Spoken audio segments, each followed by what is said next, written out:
একটা সুন্নতের বদলা, একটা সুন্নাত সমগ্র বিশ্বের আগুনকে নিভিয়ে দিতে পারে, একটা সুন্নাত জীবনের সমস্ত গুনাহকে মুছে দিতে পারে, একটা সুন্নাত সমস্ত জীবনের গুনাহকে মুছে দিতে পারে। আর একটা জেনা সমগ্র 50 বছরের ক্যারিয়ারকে নষ্ট করে দিতে পারে। আমি 10 বছর ইমামতি করি, আজকে রাতে যদি কোনো জেনার রিপোর্ট আপনাদের কাছে আসে, আমার 10 বছর ইমামতি সব ভেস্তে যাবে। কিন্তু আমি একটা সুন্নতের আমল করলে কিয়ামত পর্যন্ত সম্মানের সাথে আমার চরিত্র এই জমিনে বেঁচে থাকবে। একটা সুন্নত পরে সারা জীবনের সমস্ত গুনাহকে মুছে দিয়ে আপনাকে আমাকে জান্নাতি করতে, আর একটা জিনা পরে সমস্ত জীবনের ভালো কাজকে নষ্ট করে দেবে। একটা মিথ্যা আপনার আমার জীবনকে নষ্ট করে দিতে পারে, একটা সত্য আপনার আমার জীবনকে সোনায় সাদা করে দিতে পারে। আপনি কোরআনের পক্ষে, রাসূলের পক্ষে, আপনার প্রতিবেশীর পক্ষে, যে মাজলুম সমাজের ব্যক্তিটা মাজলুম, যে ব্যক্তিটা অসহায়, তার পাশে গিয়ে তার পক্ষে আপনি একটা সত্য কথা বলে দেন। এই সত্য বলা সমাজে একটা সুন্নাত, এই সুন্নাতকে বাস্তবায়ন করার কারণে 50 বছরের পাপ সমাজের মানুষ ভুলে যাবে। একটা ভালো কাজ করেছে, এমন ভালো মানুষ হয় না, এর কারণে আমার এলাকার মানুষগুলো বেঁচে গেছে, অমুক ব্যক্তি বেঁচে গেছে। আর 50 বছর ইবাদত করে একবার যদি মদ পান করি, একটা মদ অপসংস্কৃতি, শয়তানের দেওয়া মদ, এই মদের কারণে 50 বছরের সমস্ত ক্যারিয়ার নষ্ট করে দিতে পারে। রসুলের সুন্নাত ছাড়া আমাদের সম্মান আপনি কিসের জন্য? দুনিয়াদারি আমরা করছি একটু ভালো থাকার জন্য, একটু ভালো খাওয়া, ভালো শোয়া, ভালো ভোগ দখল, এই জন্য তো আমরা সম্পদ বানাই। কিন্তু আপনি বলেন তো, এই সম্পদ আমাকে সুখ দিতে পারছে? সুখ দিতে পারে নাই। এই সম্পদ আমাকে লাঞ্ছিত করেছে। এই পৃথিবীর মাটি, এই পৃথিবীর মানুষ, এই পৃথিবীর ক্ষমতা, এই পৃথিবীর টাকা, এই পৃথিবীর ব্যবসা আমাকে, আমি যদি এই পৃথিবীর মাটি আল্লাহ দুশ্মনের কাজে ব্যবহার করি, এই পৃথিবীর সম্পদ কোরআন হাদিসের বিপক্ষে ব্যবহার করি, এই পৃথিবীর মানুষই আমাকে লাঞ্ছিত করবে, আল্লাহ পরকালে জান্নাত থেকে বঞ্চিত করবে। আপনি পৃথিবীর মাটিতে যদি ভালোভাবে ব্যবহার করেন, পৃথিবীর টাকাগুলা রাসূল আল্লাহর কদমে ব্যবহার করেন, দুনিয়া আপনাকে সম্মানিত করবে, আল্লাহ পরকালে আপনাকে জান্নাত দিয়ে দিবেন। সমস্ত জীবনের সবকিছু এক কলেমার মধ্যে সব বিলীন হয়ে গেছে, সব পাপ মুছে জান্নাতের সার্টিফিকেট দিয়ে কবরে ঢুকে আছে। সিদ্দিক আকবর, ওমর ফারুক, ওসমান গনি রাদিয়াল্লাহু তাআলা আমার রাসূলের প্রেম নিয়ে কবরে ঢুকে আছে, আর কিছু তাদের ছিল না। রাসূলের সাহাবাদের শুধুমাত্র ছিল প্রেম। আমার নবীকে একজন সাহাবী প্রশ্ন করছেন, মাতা সাআ, হে রাসূল কখন কিয়ামত হবে? হে রাসূল কবে কিয়ামত হবে? আমার নবী বলছে, কিয়ামত ভয়াবহ, কিয়ামতের দৃশ্য তোমরা কেউ সহ্য করতে পারবে না। এই কিয়ামতের দিন নাজাত পাওয়ার জন্য তুমি কি আমল বুঝেছো? সাহাবী বলছে, হে আল্লাহর রাসূল, আমার জীবনে কোনো ভালো আমল নাই, এই কিয়ামতে আমি নাজাত পাবো এমন কোনো আমল নাই। তবে হে রাসূল, আমার 10 লাখ 5 লাখ টাকা নাই, আমার 1 বিঘা জমি নাই, আমার কোনো জ্ঞানী সম্পদ নাই, কিন্তু হে আল্লাহর রাসূল, আমার কোনো ইবাদত নাই, আমার কোনো সম্পদ নাই। কে হে আল্লাহর রাসূল, আমার কাছে একটা সম্পদ আছে, সেটা হচ্ছে হুব্বুর রাসূল। হে রাসূল, আপনার প্রেমটা আমার কলবে আছে, আর কিছুই নাই। আমার নবী বলছে, তুমি জান্নাতি।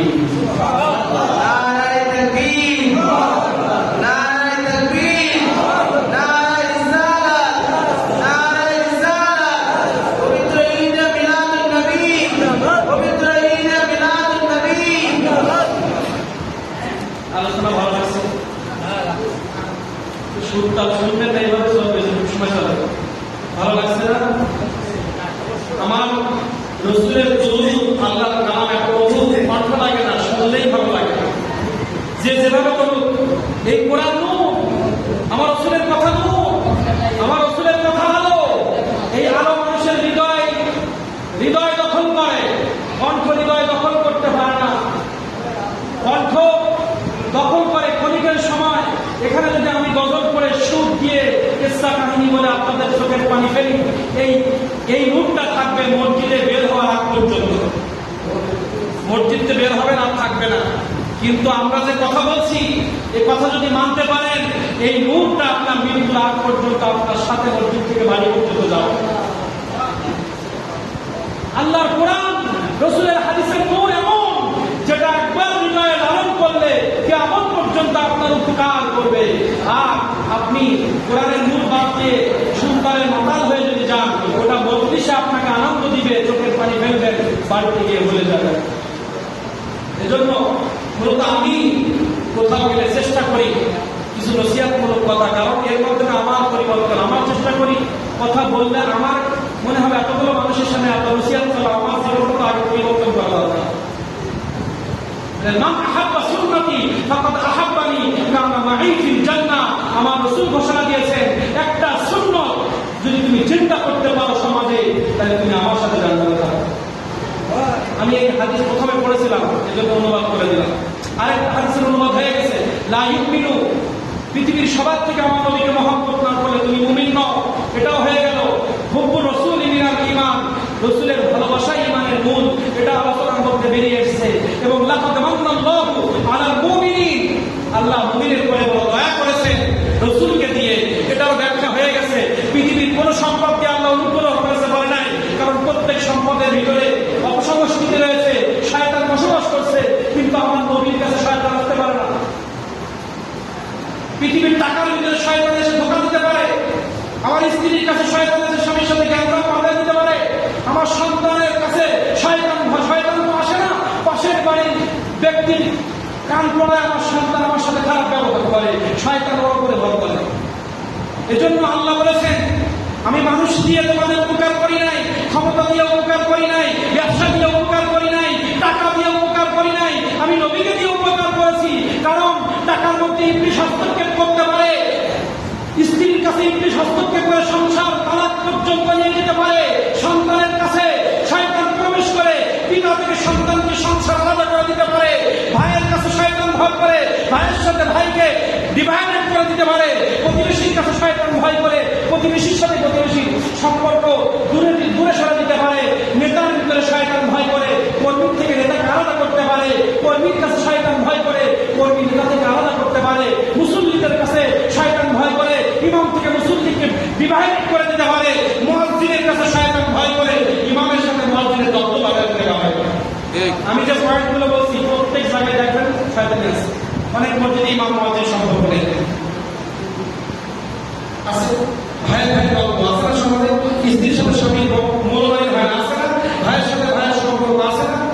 কিন্তু আল্লাহ বললেন, আমি এমন একজন ব্যক্তিকে তোমাদেরকে দিয়েছি এই রবিউল আউয়াল মাসে, যে রবিউল আউয়াল মাসকে কেন্দ্র করে যে রাসূলের মহব্বত তুমি মিলাদুন নবী করেছো, এই রাসূলের পজিশন জানো, পৃথিবীর সব একদিকে, আমার নবী একদিকে। সুবহানাল্লাহ। পৃথিবী সব তুমি অর্জন করে ফেলেছো। তুমি এমন পরমাণু সৃষ্টি করেছো যে পরমাণু পৃথিবীকে ধ্বংস করতে পারে, যে বোমা বাংলাদেশকে ধ্বংস করতে পারে, ওই বোমার থেকে আমার নবী অনেক দামি। তুমি বোমা দিয়ে আমার শরীরটাকে ফাজলা করতে পারবা, তুমি বোমা দিয়ে আমার শরীরকে নিহত করতে পারবা, কিন্তু আমার শরীরের ভিতরে যে রূহ আছে এটাকে কিয়ামত পর্যন্ত কেউ মারতে পারবে না। তুমি আমার শরীরকে বোমার আঘাতে, গুলির আঘাতে ফাজলা করে দিবা, কিন্তু আমার রূহটা আল্লাহ আহলান সাহলান মারহাবা বলে আরশে আজিমের মধ্যে রাখবে, যে রূহের মধ্যে শুধু রহমতের আলহামদুলিল্লাহ আলামিনের মহব্বত দিয়ে ভরা। সুবহানাল্লাহ। তুমি আমার শরীরকে যাত্রা করবা, কিন্তু আমার রাসূলের প্রেম তুমি কিভাবে যাত্রা করবা? প্রেম থাকে তো কলবে, কলবটাকে তুমি নষ্ট করতে পারো নাই। তুমি এই মাটির শরীরটাকে ধ্বংস করেছো, যে রূহ আমি শরীরের মধ্যে দিয়েছি এর কোনো মৃত্যু নাই, যে কলব আমি দিয়েছি এর কোনো মৃত্যু নাই। বডি ট্রান্সফার হয়, রূহ ছিল আরশে, সেখান থেকে মানুষের, সেখান থেকে কবরে জবাবটা আবার সেখানে চলে যাবে, এই তো ট্রান্সফার। তুমি আমার শরীর ধ্বংস করে কি করবা? আমার কলমের মধ্যে আমি যে নিয়ামতটাকে ডাউনলোড করেছি সেটাকে তুমি নষ্ট করার কথা বলতে পারবে না। এজন্য আল্লাহ বলছেন, পৃথিবীর বোমা দিয়ে মানুষ ধ্বংস হতে পারে, পৃথিবীর টাকা দিয়ে মানুষ ক্ষমতার অপব্যবহার করতে পারে, টাকার বিনিময়ে ভাইকে ফাঁসির কাঠগড়ায় দিতে পারে, টাকার গোবরে যে নহর দিয়ে বউকে তালাক দিতে পারে, টাকার বিনিময়ে ভাইকে পার করে দিতে পারে, টাকার বিনিময়ে বোনকে পার করে দিতে পারে, টাকার লোভে পড়ে বোনের হাত ফাঁকি দিতে পারে, সম্পদের লোভে পড়ে ভাইকে পার করতে পারে।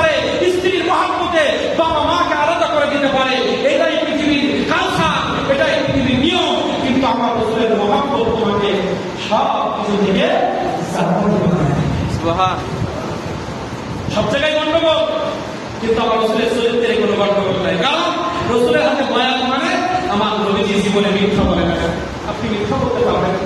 আমার রসুলের হাতে বয়াত মানে আমার রসুল নম্বরও ছিলেন, ভদ্র ছিলেন, মানুষের সাথে ভালো ব্যবহার করতে পারেন, আপনি অভদ্র হতে পারবেন না। রসুলের হাতে বয়াত মানে আমার রসুলকে দুধমা হারিমা এক মজলিসের ভিতরে চলে আসছে, বক্তৃতা বন্ধ করে মা হারিমা মুসাহাবিয়াকে আহলান সাহলান মারহাবা বলে নিজের গায়ের চাদর জমিনে বিছায় দিয়ে মাকে সেখানে বসিয়েছে। আপনি নবীর মহব্বত করলে মাকে কষ্ট দিতে পারবেন না। এজন্য দুনিয়ার কালচার আপনাকে জাহান্নামে বানাবে, কিন্তু আমার নবীর কালচার আপনাকে জান্নাতে বানাবে।